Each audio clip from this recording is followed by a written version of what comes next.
네, 차례대로 같이 또박또박 같이 읽으시겠습니다. 사도행전 38쪽에 있는 말씀입니다. 회개에 대한 말씀인데 죄를 읽겠습니다. 시작. 죄를 깨닫게 하시는 분은 성령이다.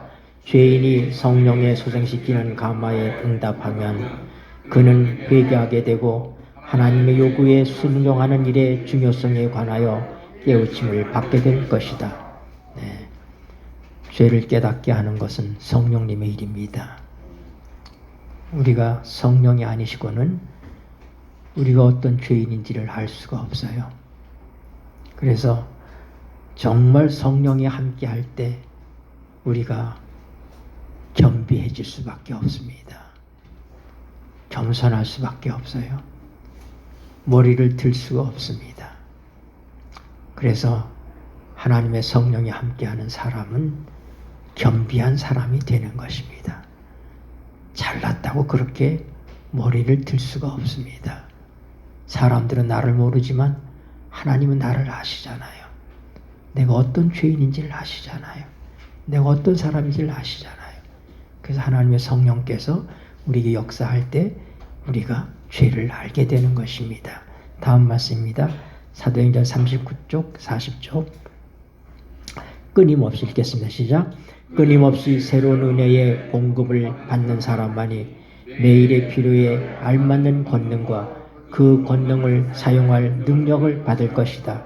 그들은 영적인 권능의 특별한 부르심을 통하여 영혼 구원 사업에 기적적으로 적합하게 될 어떤 미래를 고대하는 것이 아니라 자신들을 날마다 하나님께 복종시킴으로 그분이 그들을 그분의 사용 목적에 적합한 도구로 만드시게 할 것이다. 날마다 그들이 어느 곳에 있든지 가정에서 어떤 대수롭지 않은 노동을 하거나 유용한 공공 분야에서 일하거나 주님을 증거한다. 거기 제가 이렇게 데오스의 첫자로 이렇게 약자로 쓴 것은 하나님입니다. 그러니까 여러분들이 약속이라고 생각하고 하나님 이렇게 읽어주시면 되겠습니다. 우리가 아무리 사소한 일을 하든지 하나님께 순종할 수 있습니다. 자녀를 기르는 것도 하나님께서 우리에게 맡겨주신 의무요, 특권입니다. 우리가 가정에서 사사로운 일들을 할 때도 우리는 하나님의 뜻에 순종할 수 있습니다. 하나님의 성령이 역사하실 때 우리가 어떻게 돼요? 우리가 순종하는 사람이 되는 것입니다. 사도행전 38쪽 보겠습니다. 의에 줄이고 읽겠습니다. 시작. 의에 줄이고 목말라 하는 회개하는 죄인에게 성령께서 세상 죄를 지고 가는 하나님의 어린 양을 나타내 보이신다. 그리스도께서 이렇게 말씀하셨다. 그가 내 것을 가져오고 너희에게 알리겠습니다. 그가 너희에게 모든 것을 가르치시고 내가 너희에게 말한 모든 것을 생각나게 하시리라. 아멘. 성령이 계시지 않으면 그리스도인은 한 사람도 이 땅에 존재할 수가 없습니다. 성령이 함께하지 않는 그리스도인은 없는 것입니다. 그러므로 그리스도인 삶이란 성령 안에서 사는 삶이기 때문에 우리가 성령을 날마다 하나님께 구해야 된다. 그렇게 말씀하고 있는 것입니다. 성령을 체험하는 7단계는 예수님을 우리의 주님으로 모시는 것, 그리고 회개하는 것, 그 다음에 우리의 회개와 함께 하는 게 뭐죠? 침례받고 우리가 옛사람으로부터 해방되는 것입니다. 그럴 때 하나님의 성령이 우리 안에 사시게 되실 때 우리가 어떻게 돼? 하나님의 성령에 순종하는 삶을 살아야 됩니다. 우리 속에 성령이 역사하실 때 우리의 양심이 일깨워집니다. 그래서 우리는 하나님께서 계시를 통하여 우리의 직관에 말씀해 주십니다. 사람마다 다 다르지만 하나님께서 그 양심을 통해서 역사하시는 방법은 같습니다. 그 수준은 달라요. 왜냐하면 양심이라고 하는 것은 지식에 의해서 제한을 받습니다. 우리가 하나님에 대한 더 많은 지식을 가지고 있으면 양심은 더 많이 우리에게 역사하실 수가 있습니다. 그러나 지식이 없다고 해서 그러면 하나님의 은혜를 체험하지 못하느냐? 그렇지 않습니다.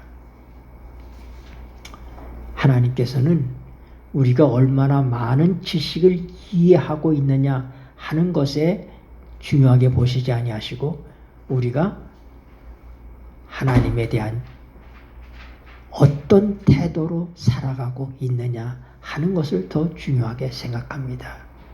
지식에 대한 이해보다는 하나님의 우리가 아는 지식 안에서 하나님께 대하여 우리가 어떤 태도로 살아가는지를 하나님께서 보시는 것입니다. 그러므로 어떤 사람에게서 있어서 볼 때는 그것이 굉장한 죄처럼 보이는 것이 어떤 사람에게는 지식이 없으므로 그렇지 않을 수도 있는 것입니다. 그러면 우리는 누구라도 자기 자신의 양심을 통하여 다른 사람들을 판단해서는 안 됩니다. 양심과 하나님과의 관계에 우리가 개입할 수 없습니다. 양심은 언제나 직진합니다.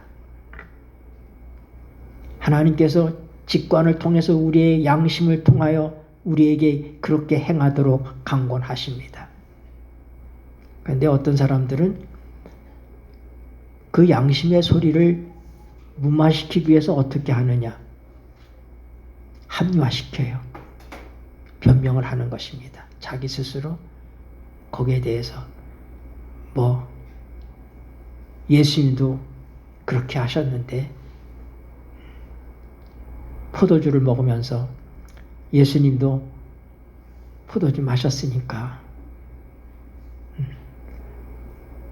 우리 이렇게 합리화시키는 것인 거예요. 우리 속에서 합리화시킨다 이 말이에요. 그 다음에 또 하나는 뭐냐면 양심의 소리를 우리가 무디게 하고 잠재우기 위해서 우리가 어떻게 하느냐. 양심은 직진이기 때문에 타협하지 않습니다. 근데 어떻게 하느냐. 그 소리에 귀를 안 기울여 그 대신 우리가 선한 일을 많이 하는 거예요. 다른 일을 많이 하는 것입니다.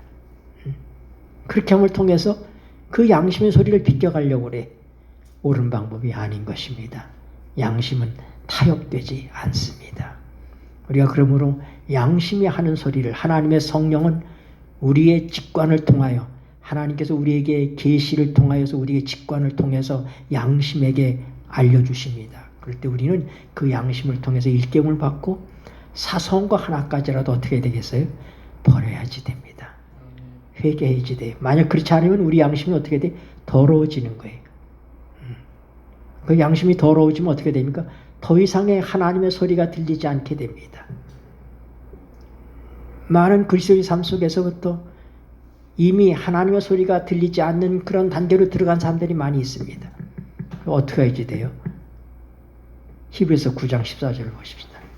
히브리서 9장 14절.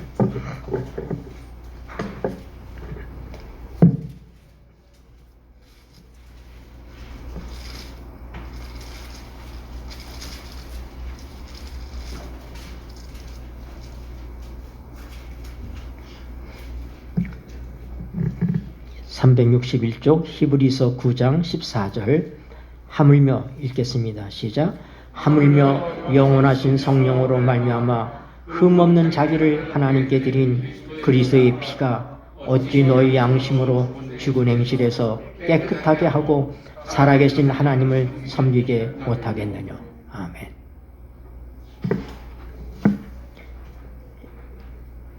양심은 믿음과 함께 우리 삶 속에 역사합니다. 우리의 양심에 거리낌이 있고 우리의 양심에 깨우침을 받아서 잘못됐다는 사실을 알면 우리는 즉시 예수님의 보혈을 의지해야지 됩니다. 그럴 때 어떻게 돼요? 우리 양심이 깨끗해지는 것입니다. 회개하고 주님의 보혈을 의지해요. 그런데 양심과 보혈의 관계는 그것은 언제나 정상적이어야지 돼. 평행을 이루어야지 됩니다. 만약에 보혈과 양심과의 관계에 있어서 양심이 더 우세하면 양심에게 더 방점을 두게 되면 어떻게 되느냐?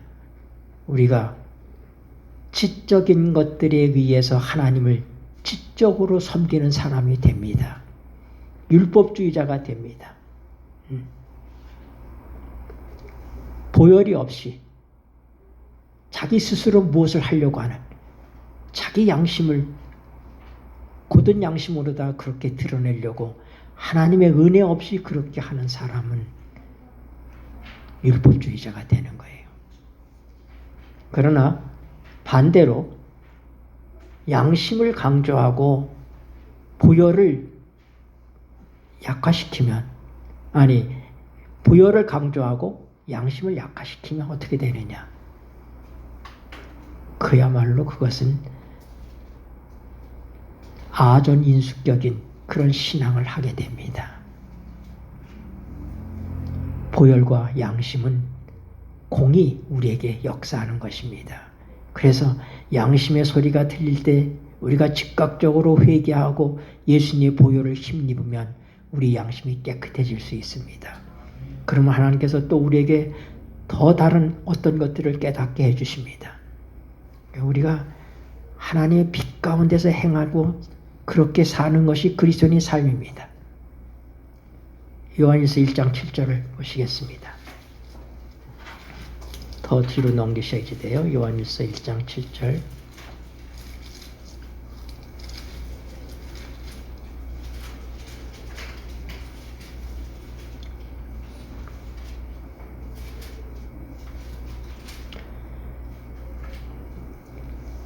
구절까지 읽겠습니다. 저가 빛 가운데 계신 것까지 읽겠습니다. 시작.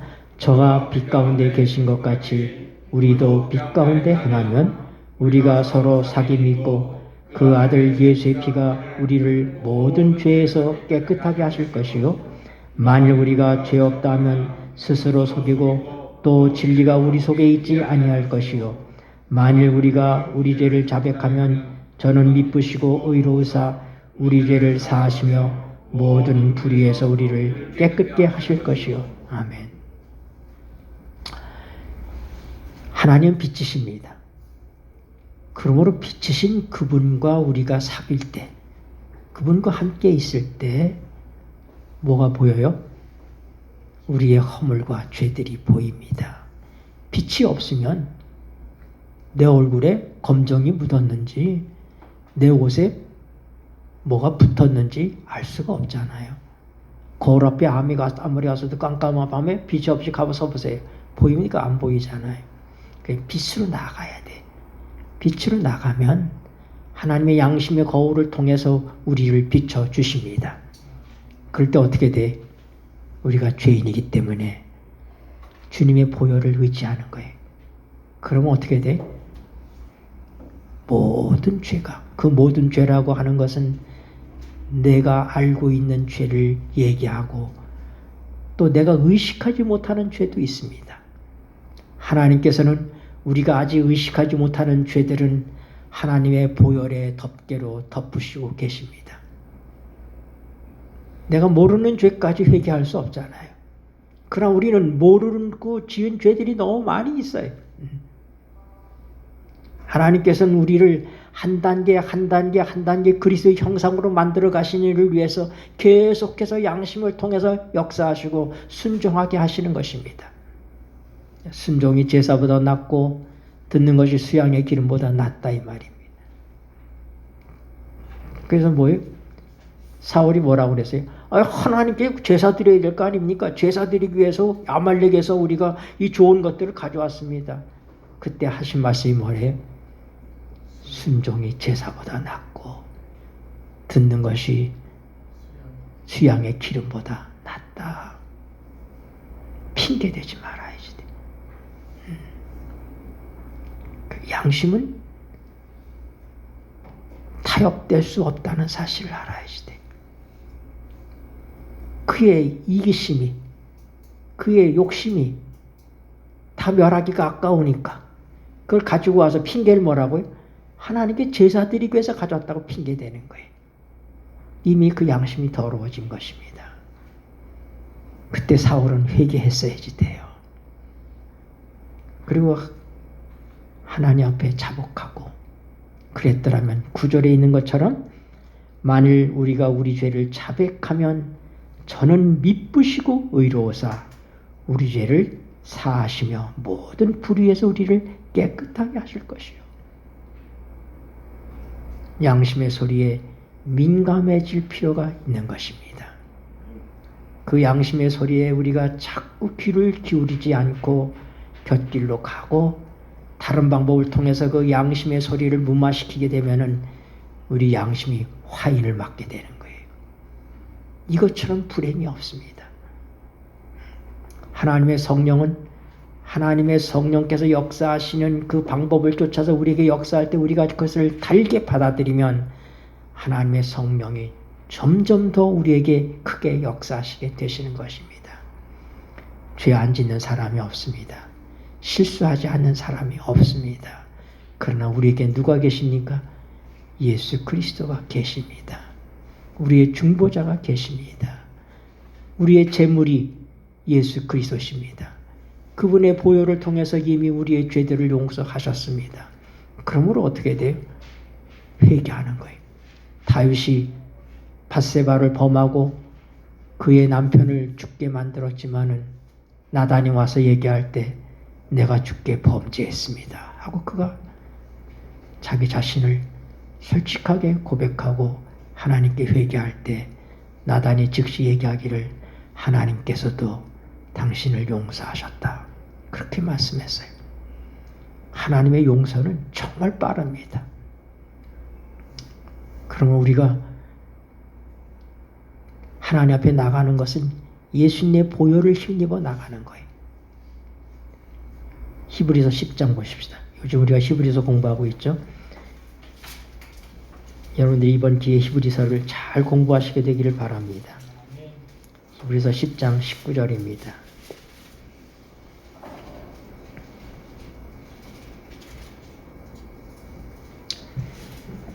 그러므로 형제들아 읽겠습니다. 시작. 그러므로 형제들아 우리가 예수의 피를 힘입어 성소에 들어갈 담력을 얻었나니 그 길은 우리를 위하여 휘장 가운데로 열어놓으신 새롭고 산 길이요 휘장은 곧 저희 육체니라. 네. 우리가 예수님의 피를 힘입어서 성소에 들어갈 담력을 얻었다고 바울 사도는 히브리서에서 얘기합니다. 오늘 우리가 이 안식일에 하나님께 나올 수 있었던 것은 당당하게 하나님께 나올 수 있는 건 뭐 때문에? 그분의 피 때문인 것이에요. 우리가 그분을 위해서 한 어떤 일 때문이 아닙니다. 피 때문에. 그래서 우리는 하나님께서 우리를 위해서 이루신 이 놀라운 역사들, 이 말씀들을 믿어야지 됩니다. 그 말씀을 믿을 때 우리의 양심이 어떻게 돼요? 자유로워질 수가 있어요. 비록 더러워졌던 양심이라 할지라도 예수님의 보혈을 믿을 때 우리의 양심이 깨끗해질 수 있습니다. 그 양심과 믿음의 관계는 함께 가는 거예요. 그렇기 때문에 성령을 체험하는 것도 믿음으로 체험합니다. 성령을 체험하는 7단계의 마지막 단계가 믿음이에요. 자, 예수님을 주님으로 모시는 것, 회개하는 것, 심례받는 것, 순종하는 것, 그 다음에 성령을 구하는 것입니다. 성령을 갈망하는 것입니다. 우리가 필요로 해야지 돼. 내가 가진 것이 없다는 사실을 알아야지 돼. 떡을 구한 그 사람, 친구가 한밤중에 찾아왔는데 자기에게 없는 거예요. 대접할 게 아무것도 없는 거예요. 내가 아무것도 없다는 사실을 알아야지 돼. 그래서 어떻게 떡이 필요한데 이 사람을 배고프게 그냥 잠들게 할 수는 없는데 그래서 어떻게 해요? 옆집에 가서 사람을 깨워서 떡을 구하는 거예요. 그래서 그 6번째가 뭐예요? 구하는 것입니다. 구하는 것. 그 다음에 7번째가 뭡니까? 믿는 것입니다. 믿는. 성령은 믿음을 통하여 받는 것입니다. 갈라디아서 3장 3절입니다.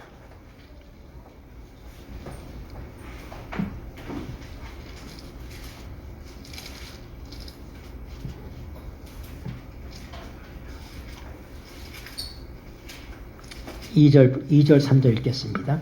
내가 너에게 읽겠습니다. 시작. 내가 너희에게 다만 이것을 알려 하노니 너희가 성령을 받은 것은 율법의 행위로냐 듣고 믿음으로냐. 너희가 이같이 어리석으냐 성령으로 시작하였다가 이제는 육체로 마치겠느냐. 5절 너희에게 성령을 주시고 너희 가운데 능력을 행하시는 이의 일이 율법의 행위에서냐 듣고 믿음에서냐. 여러분, 성령은 우리가 하나님 앞에서 선한 일을 많이 함으로 성령이 역사하시는 거 아닙니다. 우리가 하나님께서 우리를 위해서 이루신 역사를 믿는 믿음을 통해서 예수님께서 우리의 모든 죄를 다 대속하시고 십자가로 승리하신 다음에 하늘에 올라가셔서 온 우주의 거민들 앞에서 하나님의 오른손으로 그를 높이 드셨기 때문에 성령께서 우리에게 오셨다는 사실을 믿는 것입니다. 성령을 체험하는 것은 우리의 공로가 아니라 그리스도의 공로입니다. 많은 사람들이 얘기합니다. 오순절에 마가의 다락방에 있던 120명의 사람들이 성령을 받은 것은 그들이 철저히 회개하고 열흘 동안 열심히 모여서 기도했기 때문에 성령이 임했다.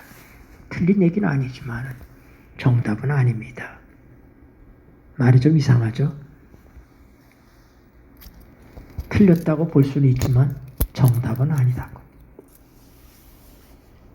여러분, 사지선다형에 우리 시험을 많이 봤죠? 그 중에서 뭘 찾아야 돼요? 정답을 찾아야 돼. 그럴듯한 답을 찾는 것이 아니라 정답을 찾아야지 되는 거예요. 성령이 오신 것은 예수님이 높아지셨기 때문에 오신 것이지 기도했기 때문에 오신 거지. 기도하는 게 중요해요. 그러나 성령은 은혜로 체험하는 것입니다. 로마서 11장에 있는 말씀입니다.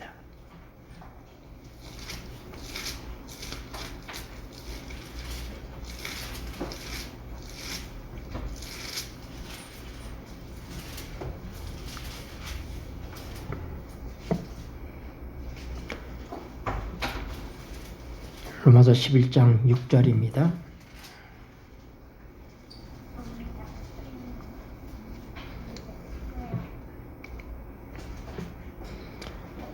만일 은혜로 된 것이면 읽겠습니다. 시작.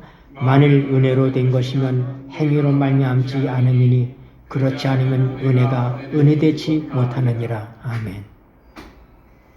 우리가 성령을 받는 건 은혜입니다. 우리가 회개하고 침례를 받고 죄사함을 받으면 성령을 뭘로 주신다고 그랬어요? 선물로 주시리니. 사도행전 2장 38절 말씀 아닙니까? 선물로 주시는 거예요. 은혜로 받는 것입니다. 여러분, 양심의 소리는 하나님 우리에게 주시는 또 다른 은혜인 것입니다. 우리를 바른 길로 가게 하시는 하나님의 나침판, 그것이 우리 속에 있는, 우리 영 안에 있는 이 양심의 기능입니다. 여러분, 우리의 영 안에서 이루어지는 것이 뭐예요? 영교. 영은 영으로 통하는 거예요. 하나님께서 우리의 영을 새롭게 하시고 또 새 영을 우리에게 주셨습니다. 그래서 우리의 거듭난 영과 하나님으로부터 오시는 새 영, 살려주는 영이신 예수 그리스도의 영이 우리에게 왔어요. 아담은 산영이었지만은 그러나 예수 그리스도의 부활을 통하여 거듭난 사람은 살려주는 영이 된 것입니다. 이것은 아담에게 있던 영이 아니에요. 우리에게 온 새 영인 것입니다. 우리의 본래 영도 하나님께서 우리를 부활시켜 주셨어요. 우리의 영이 다시 부활한 것입니다. 그러므로 우리에겐 뭐예요? 우리가 원래 하나님이 주셨던 영과 그리고 예수님으로 말미암아 주님이 가지셨던 살려주는 영이 우리에게 오셨다고 하는 사실이에요. 그 영을 통해서 하나님께서 뭐예요? 우리와 교통하시고 계십니다. 그리고 그 영을 통해서 하나님의 성령은 말씀을 가르치시는 영이시기 때문에, 말씀을 생각나게 하시는 영이시기 때문에, 진리 가운데로 인도하시는 영이시기 때문에 하나님께서 우리가 하나님에 대한 지식을 깨닫게 하시고 그 지식을 통하여서 어떻게 돼요? 우리에게 계시를 주시는 거예요. 그 계시를 받아들이는 게 우리의 직관이 하는 것입니다. 그럴 때 어떻게 돼? 그 직관을 우리의 양심이 우리에게 소리로 들려줍니다. 이 길로 가라. 이거 아니야. 그때 우리가 잘못됐다는 걸 사실 알면 어떻게 돼? 즉각적으로 회개하고 그리스도의 보혈을 힘입으면 우리의 양심이 깨끗해지는 것입니다. 그렇게 할 때 어떻게 돼요? 피스톤 우통처럼 하나님께서 우리에게 더 큰 성령의 축복을 주시고 우리는 그걸 받아서 우리의 양심에 비추어서 하나님께 순종하고 우리가 잘못된 것을 회개할 때 우리가 하나님께 올려드리면 하나님께서는 또 내려보내 주시고 올려드리면 내려보내 주시고 이러는 가운데 어떻게 돼요? 예, 동력이 생기는 거예요. 힘이 생기는 거예요. 그 복음을 전할 수 있게 되는 것입니다. 예.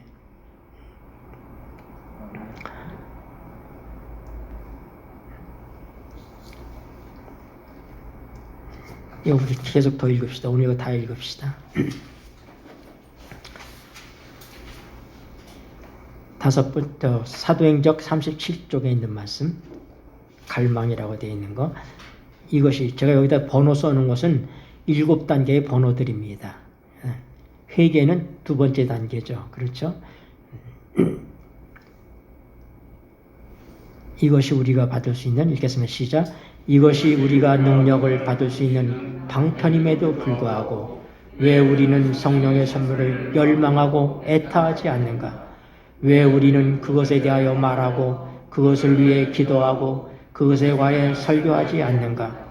주께서는 부모가 자식에게 좋은 선물을 주기를 원하는 것보다 당신을 섬기는 자들에게 성령을 주시기를 더 원하고 계신다. 모든 교역자들은 매일 성령의 침례를 위해 하나님께 탄원해야 한다.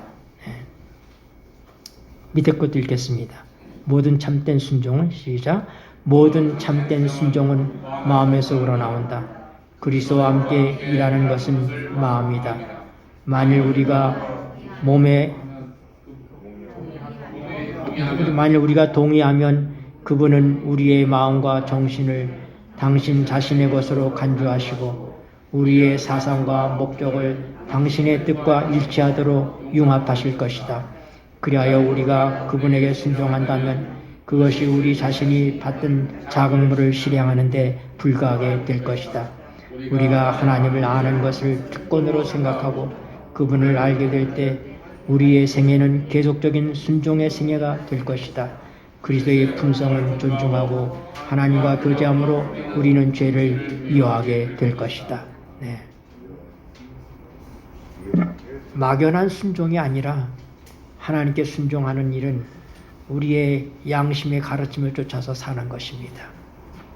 그러므로 지금 이 순간에 우리가 양심의 거리낌이 없으면 우리는 이 순간에 하나님 앞에서 적합한 자로 서 있는 것입니다.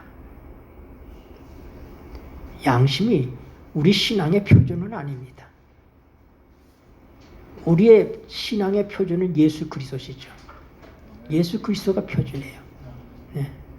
그러나 하나님께서 양심을 통해서 우리를 깨우치시기 때문에 우리가 그 양심의 소리에 민감하게 움직이면 지금 이 순간에 있어서 하나님께서 우리를 완전하게 보신다고 하는 것입니다.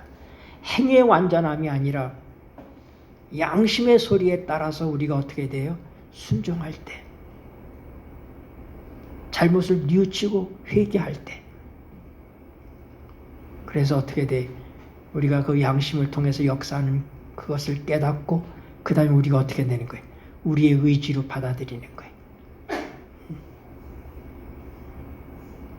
우리 혼에 있는 기능이 지정의예요. 하나님의 성령은 우리의 영을 다치해요. 그럼 영이 어떻게 돼야 돼? 우리의 지적인 것, 우리의 의지적인 것, 우리의 감정을 다스려야지 되는 것입니다. 네. 그래서 누군가가 우리에게 무슨 이야기를 합니다. 상당히 화나는 얘기를 해요. 나를 위해서 하는 얘기예요.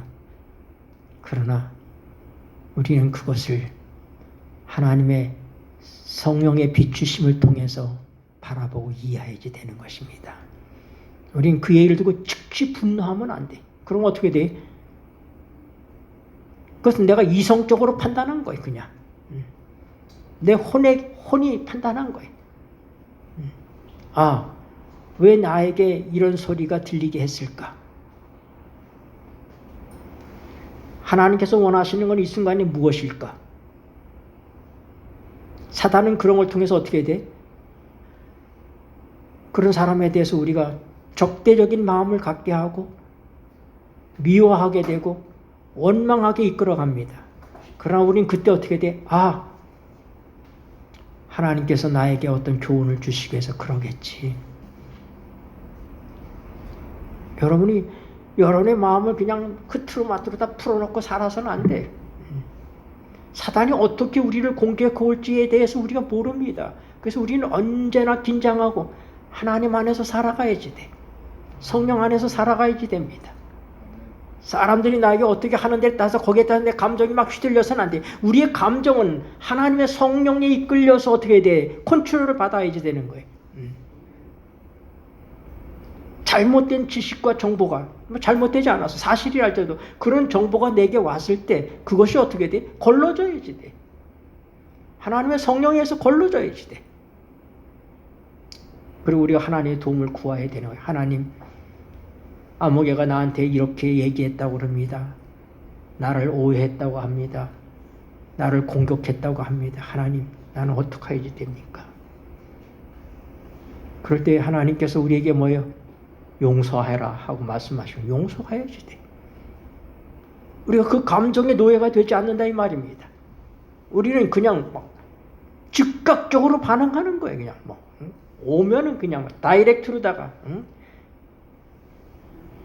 요즘에 아이들을 기르면서 뭐냐면 기죽이지 말라고. 맞고 두르지 말고 때리고 두르라고. 상대가 주먹으로 치면은 나는 돌멩이로 치라고.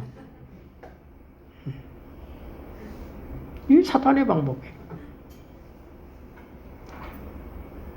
사탄은 우리의 감정을 격발시키는 일을 합니다. 그래서 어떻게 돼? 사탄의 역사는 건 밖으로부터 와요. 밖으로부터. 그러나 하나님의 성령의 역사는 우리의 깊은 곳에서부터 일어납니다. 그러므로 밖에서 들은 그런 충격을 우리는 어떻게 해야 돼? 하나님의 성령에 의해서 순화시켜야지 돼.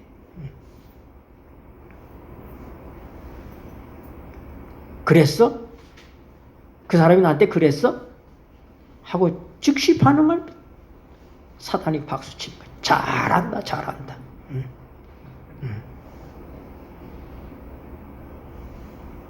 오늘 하나님의 영은 우리의 감정에 직접적으로 역사하시지 않습니다. 우리의 의지에 직접 역사하지 않습니다. 우리의 지식에 역사하지 않아요. 그래서 성령의 지혜라고 얘기하잖아요. 하나님의 지혜. 또 한번 봐야 돼요. 고린도전서 2장입니다.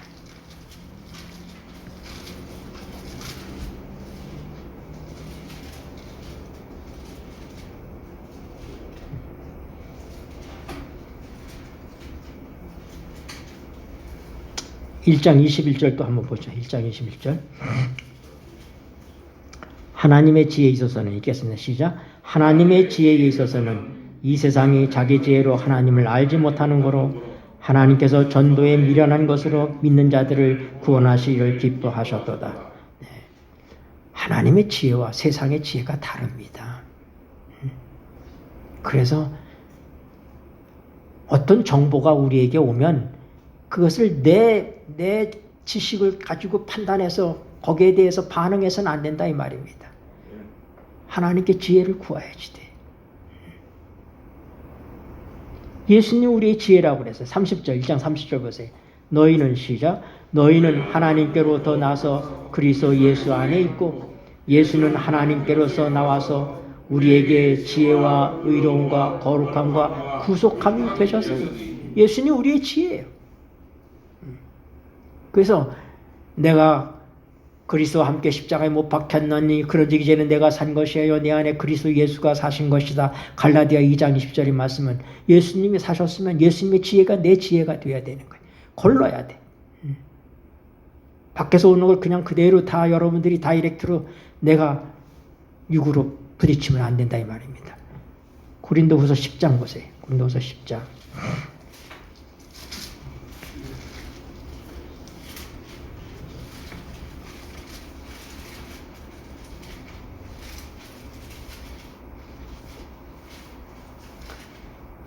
(3절) 우리가 읽겠습니다. 시작. 우리가 육체에 있어 행하나 육체대로 싸우지 아니하노니 우리의 싸우는 병기는 육체에 속한 것이 아니요 오직 하나님 앞에서 견고한 진을 파하는 강력이라. 네, 여러분 여기 견고한 진은 뭐냐? 이것은 사단이 진찌입니다. 사단이 모든 사람들의 마음을 다 그 진찌로 구축해 놓았습니다. 그러므로 우리는 하나님의 성령의 강력한 능력으로 그 진찌를 깨트려야지 돼. 우리가 싸우는 것은 육체로 싸우는 게 아니에요. 육체로 공격해 오면 육체로 맞받아치면 똑같은 거예요.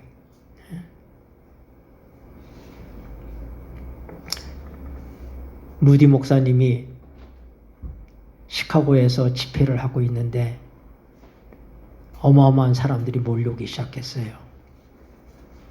그랬더니 이제 한 기자가 인터뷰를 요청했습니다.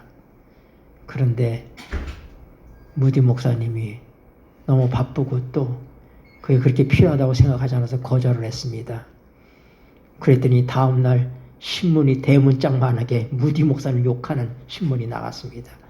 무디 목사는 대단히 교만하다.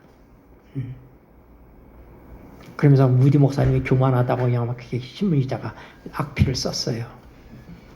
그랬더니 그의 그 직원이 그 전도 몇몇 가운데 한 목사님이 그 신문을 들고 와서 그냥 화가 나가지고 목사님 이럴 수가 있습니까? 목사님에 대해서 이렇게 쓸 수가 있습니까? 인터뷰 응하지 않았다고 이럴 수가 있습니까? 하고 화가 나서 막 얘기하니까 그때 무디 목사님이 웃으면서 얘기했어요. 그 사람 나를 잘 모르네. 너무 잘 썼네. 난 그보다 더한 사람인데.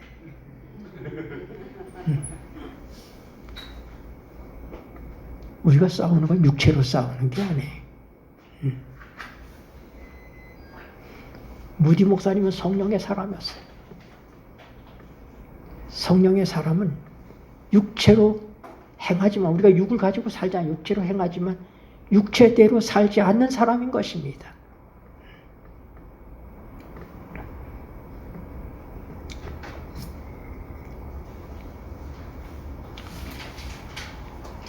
자, 사도행전 36쪽에서 37쪽 구함이라고 써있는 거 아랫부분 읽겠습니다. 읽겠습니다.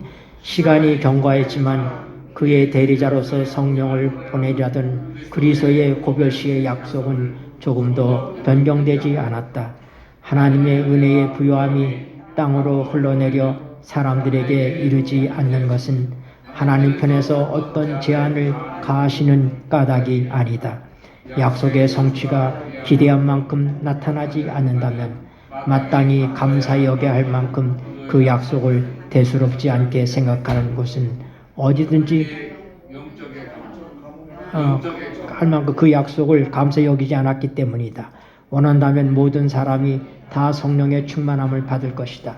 성령의 도움을 대수롭지 않게 생각하는 것은 어디든지 영적 가문, 영적 암호, 영적 타락과 죽음이 나타나게 된다. 사소한 일에 마음을 뺏기면 교회의 성장과 성령의 필수적이며 또한 다른 모든 축복도 함께 가져다주는 하나님의 능력이 무한히 제공된다 해도 소용이 없게 된다. 아멘. 엘렌 G. 화이트 여사는 안타까운 거예요. 그리스도인의 삶이 성령 없는 삶은 있을 수가 없는데 성령 없이 사는 거예요. 예수님도 요한복음 5장 4절, 요한복음 15장 4절과 5절에서 분명히 말씀하셨어요. 가지가 나무에 붙어 있지 않으면 아무 소용이 없습니다. 뭐라고 말씀하세요? 내 안에 거하라. 그리하면 나도 너희 안에 거하리라. 그리고 하신 말씀이 너희가 나를 떠나서는 아무것도 할 수 없음이니라. 예수님을 떠난 그리스도인의 삶은 하나님 앞에서 없는 것입니다. 육은 무익하다고 그랬잖아요. 살리는 것은 영이니 육은 무익하니라. 그러나 오늘날 많은 교회들이, 많은 그리스도인들이 예수님 없이도 하나님의 일을 하는 것입니다. 예수님 없이도 신앙생활을 하는 것입니다. 근데 예수님께서 뭐예요? 너희가 나를 떠나서는 아무것도 할 수 없다고 말씀하셨어요. 그러므로 주님을 떠나서 내가 하는 모든 행위는 하나님 앞에서 무익하다 이 말입니다. 로마서 8장 6절에는 하나님과 원수가 된다고 그랬어요. 내가 하나님을 위해서 했다고 하지만 내가 한 그 모든 것은 하나님께 원수가 된다고. 그래서 우리가 성령을 구해야 되는 것입니다. 7번 사도행전 37쪽 성결이란 읽겠습니다. 시작. 성결이란 황홀경이 아니다. 그것은 하나님의 뜻에 대한 완전한 복종이요 하나님의 입에서 나오는 모든 말씀으로 사는 것이다. 하늘 아버지의 뜻을 행하는 것이요 빛 가운데서처럼 시련과 어둠 중에서도 하나님을 신뢰하는 것이요 보는 대로 행하는 것이 아니라 믿음으로 행하는 것이요 절대적인 확신을 가지고 하나님을 의지하고 그분의 사랑을 신뢰하는 것이다. 밑에도 읽겠습니다. 그분 자신의 못 보는 믿음, 즉 하나님께 전적으로 의존하고 아낌없이 그분의 사업에 헌신하도록 이끄는 믿음으로써 하나님께 드리는 열렬하고도 끈기 있는 탄원은 죄와의 싸움에 있어서 성령의 도우심을 받게 하는데 효력이 있다는 보증이 된다.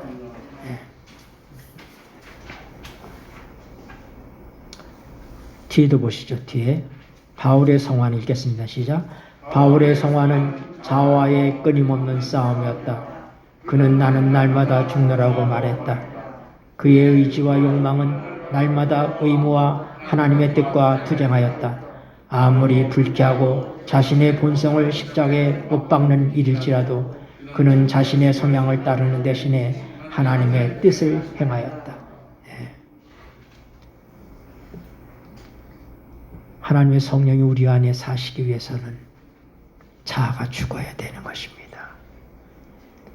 내가 살아서 움직이면 하나님의 영은 역사하실 수가 없습니다. 예수님은 우리 안에 사시는데 우리가 자리를 내어드리지 않으면 그분이 우리의 삶을 살아주실 방법이 없어요. 그래서 어떻게 해야 돼? 사도 바울의 삶은 자아와의 싸움이었다. 그는 내가 날마다 죽노라. 우리가 어떻게 죽을 수 있는가? 골로새서 3장 보십시오. 골로새서 3장.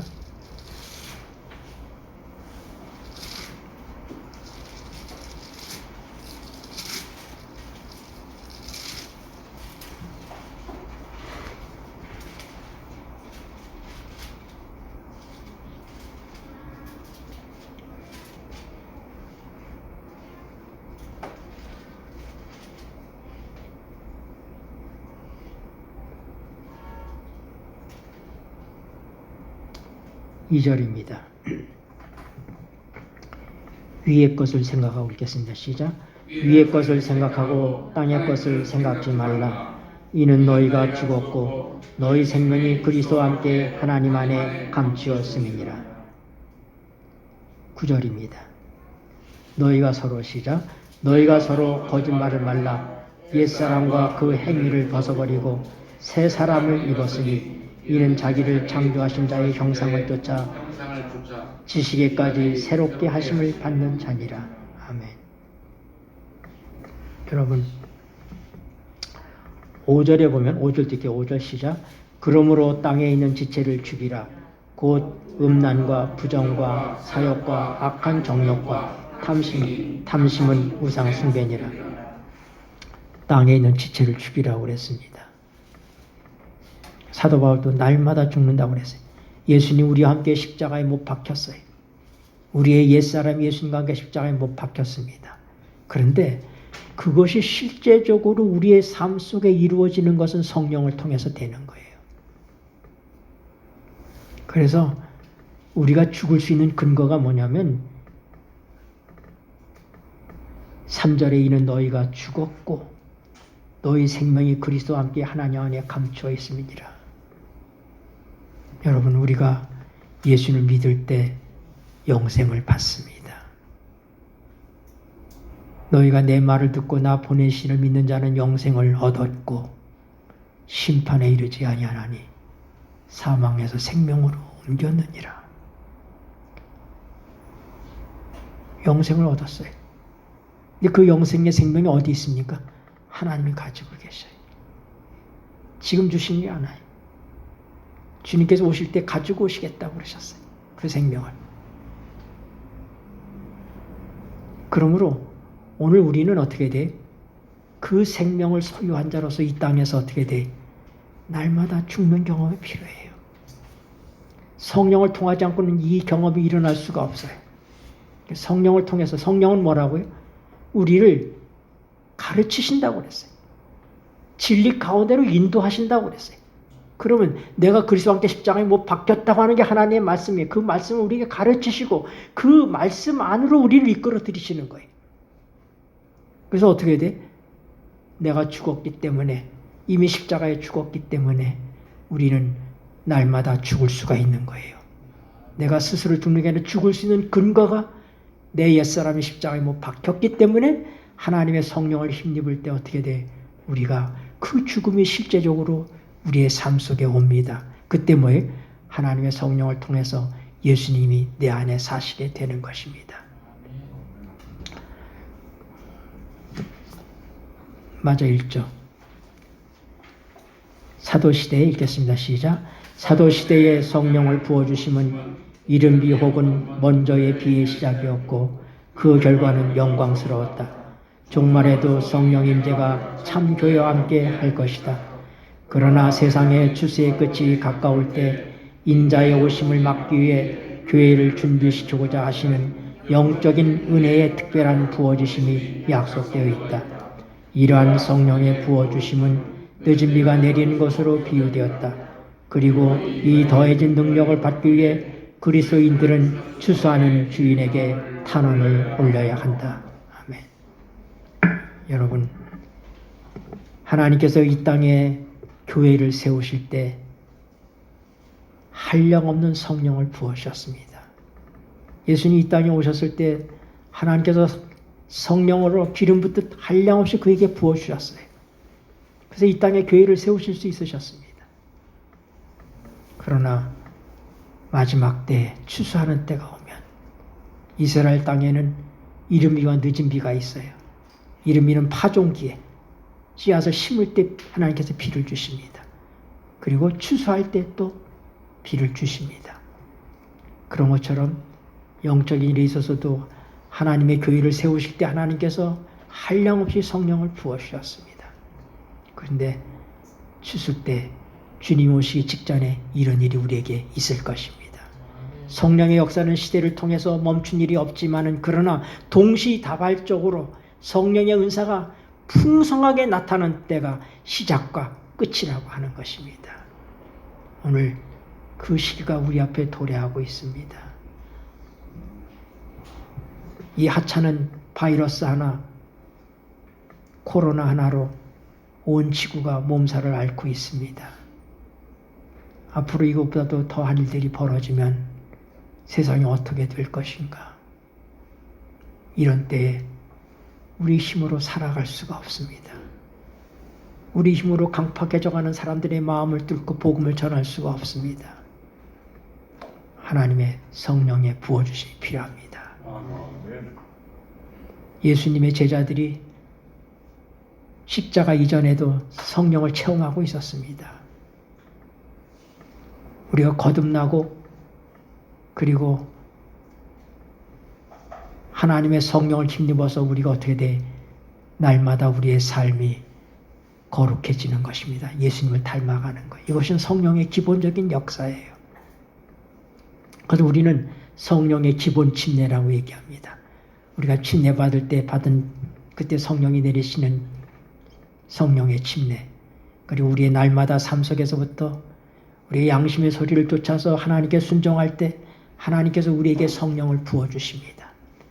믿음으로 간구할 때 하나님께서 역사하셔요. 그래서 우리는 어떻게 생활 속에서부터 성령 충만한 삶을 살 수가 있습니다. 근데 하나님께서 복음을 전하는 이 일을 위해서 특별하게 성령을 부어주시는데 그것을 우리는 성령의 능력 침례라고 얘기합니다. 단순히 우리를 개심시키고 우리를 성화시키는 성령이 아니라 오순절에 나타났던 그 놀라운 역사들이 이 세상 마지막 때 있을 것입니다. 이런 일이 있기 전에 거짓 이적들이 많이 있을 것이라고 그랬습니다. 그러나 하나님의 성령의 역사가 나타나면 무엇이 참 하나님의 성령의 역사이고 무엇이 사단의 역사, 거짓의 역사인지 교회 안에서 일어나는 모든 초자연적인 현상들이 다 성령의 역사가 아닌 것입니다. 분명히 구별되게 될 것입니다. 그래서 성령의 능력을 힘입어서 우리가 점점 복음의 대열에서부터 열심히 일하게 될 때 우리는 하나님의 능력으로 충만해지게 될 것입니다. 그리고 끝이 올 것입니다. 준비된 자에게 성령의 늦은 비의 역사가 임할 것입니다. 오늘 우리가 미련한 처녀처럼 기름을 준비하는 일에 실패하지 않도록 오늘 우리가 하나님의 성령과 가까이 하시고 그분의 음성을 들으시고 그분이 우리의 계시를 통하여 직관에 말씀하실 때 우리의 양심에서부터 반응할 때 즉각적으로 순종하는 이런 삶을 통해서 하나님의 성령이 기쁘게 운하면서 역사하시는, 더 크게 역사하시는, 더 풍성히 역사하시는, 그래서 하나님과 교통은 시작됐지만은 전기가 통하기는 시작했지만은 그게 뭐 10V, 20V, 5V 이런 전기는 힘이 없어요.